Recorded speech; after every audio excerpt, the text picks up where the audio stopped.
The charcoal burners spared no expense on materials and precise adjustments that would guarantee the solidity of the hut, as it had to be inhabited for several months and sometimes for years.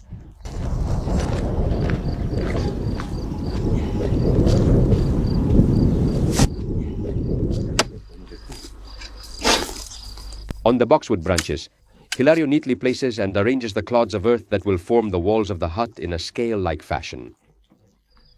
The inclined position of the logs facilitates the resistance of the wooden structure to the weight of this thick layer of earth. Branch after branch and clod after clod, the construction of the hut has progressed significantly. Although during this first night of vigilance, Hilario had to sleep almost under the open sky, sheltered by one of the more advanced sloping walls. On this second day, the charcoal burner continues to place the boxwood branches and clods, following the technique he learned from his father. The charcoal burner's hut had to have the bare minimum comforts that would allow him to keep warm in winter and endure unpleasant rainy days. Using a mixture of mud and straw, Hilario coats a cane hive which was used for bees. It has to be fitted well, otherwise the canes would burn.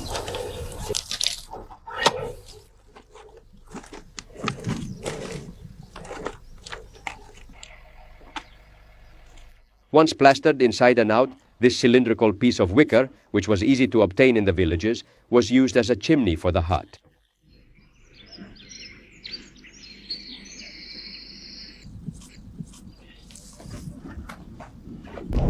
To settle the chimney.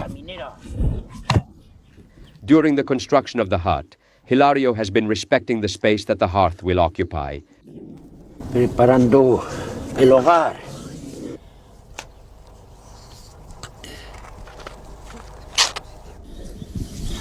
One part for sleeping and another for a small room. Stone slabs and mud were the only materials the charcoal burners needed to build this small kitchen in their provisional dwelling. These small but important construction skills allowed them to overcome some emergencies. Hilario also respected the space for the door, facing the charcoal pile so he could monitor the progress of the burning from inside. The white smoke is still coming out of the chimney, indicating that the process is proceeding normally.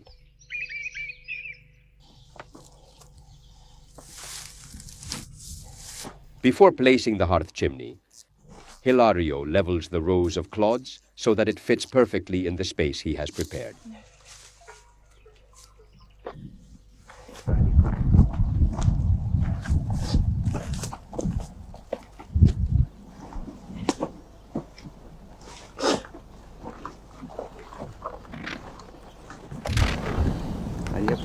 Sí. Quita mano. It's done. Is it well settled there? Put a little stone in it. Okay, it's good now. Almost. Once the chimney is in place, the remaining step is to fit it with mud onto the hearth to form a homogeneous unit.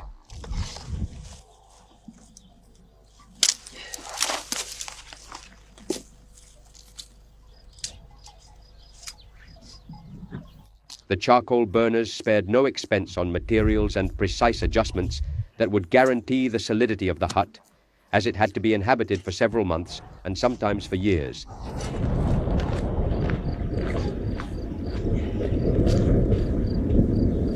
This, like a tailor, taking its measurements as you reach this stage.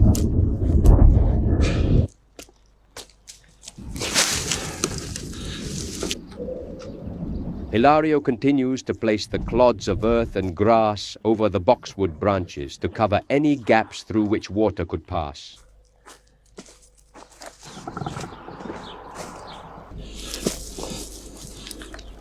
Good.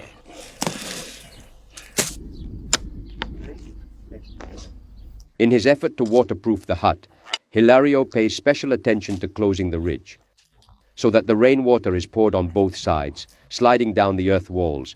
The charcoal burner places the crossed clods on the wooden ridge. The shape of the charcoal burners' huts varied from one area to another, but the technique was always the same, imitating a charcoal pile. The hut is finished. Tonight, Hilario will be able to inhabit it.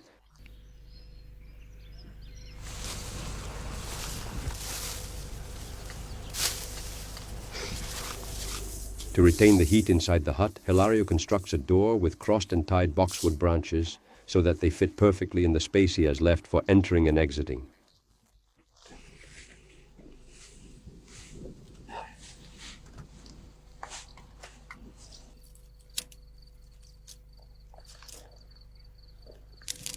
The small hearth that presided over the charcoal burner's dwelling, besides being used as a kitchen, served to heat the interior and make resting on the ground or on an improvised camp bed more comfortable.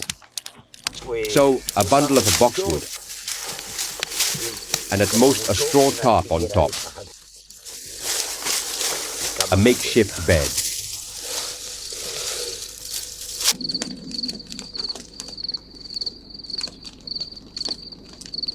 The days and nights of vigil, of constant presence in the cabin, of communication with the fire and the smoke, that with its color and viscosity advise the charcoal burner of the state of the burning, go by.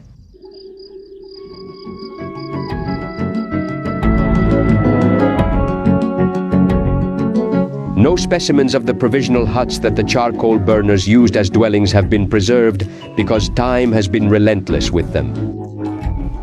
Today, thanks to the will of Hilario Artigas and his family in the town of El Frago, as a tribute to those charcoal burners who kept the oak and holm oak forests clean and accessible, this old profession will be perpetuated in the future museum territory.